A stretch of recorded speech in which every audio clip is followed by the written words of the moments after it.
Hi foodies, Chef Pete here, and today I'm going to be making some chicken tenders that I have here in our eggs. Okay, and then what I'm going to do with these chicken tenders is make them Parmesan breaded, air fried chicken tenders.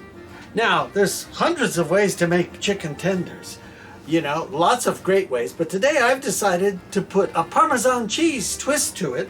And in my crumbs over here, I've got Parmesan cheese, I've got Italian seasoning, garlic, onion powder, a little bit of salt, a little bit of pepper, and a little bit of paprika. So what we're going to do is I'm not going to do the double dip. I'm not going to go into flour before I go into the crumbs because I don't like to do anything twice like that. It just gives too much calories. Okay, so I like to keep the calories low. So to do that, what I do is I take, and I'm going to show you how you do a couple of these. Just take them like this. They're in the egg batter and over here into our beautiful, cheesy, smelly crumbs.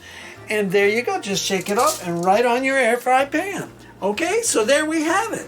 We're going to work on these, get them ready for our air fryer, and then we'll show you how nice they crisp up in the air fryer. And we have them with some beautiful vegetable and a low-carb meal it will be. So this is Peter Carpitos thanking you all for watching and subscribing. We love you. Out.